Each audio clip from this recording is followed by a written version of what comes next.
আশা করি সকলে ভালোই আছেন, আমিও ভালো আছি। আর এখন আমি বানিয়েছি ইডলি। মাত্র ৫টা ইডলি বানিয়েছি। তো ইডলি আর চাটনি দুটোই বানানো হয়ে গেছে। আর দেখুন ইডলিগুলো কত সফট হয়েছে। ঠিক আছে? তো আজকে ভাবলাম অনেকদিন ইডলি খাওয়া হয়নি, আজকে ইডলি করলাম। এই যে চাটনিও করেছি। চাটনি আর ইডলি, এটা বাদামের চাটনি করেছি। আর বাকি চালটা রেখে দিয়েছি, অনেকটা হয়ে যাবে সেই কারণে। কারণ ছেলে ইডলি খাবে না বলেছিল, কিন্তু পরে ইডলি ৩টে খেয়েছে। হাসব্যান্ড 2টো খেয়েছে আর আমি মুড়ি খেয়ে নিয়েছি। আর ওখানে ডাল হচ্ছে প্রেসার কুকারে।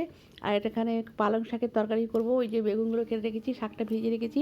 এখানে করলা ভাজা, আলু ভাজা, পটল ভাজা করেছি আর চিকেনের আলুটাও ভেজে রেখেছি।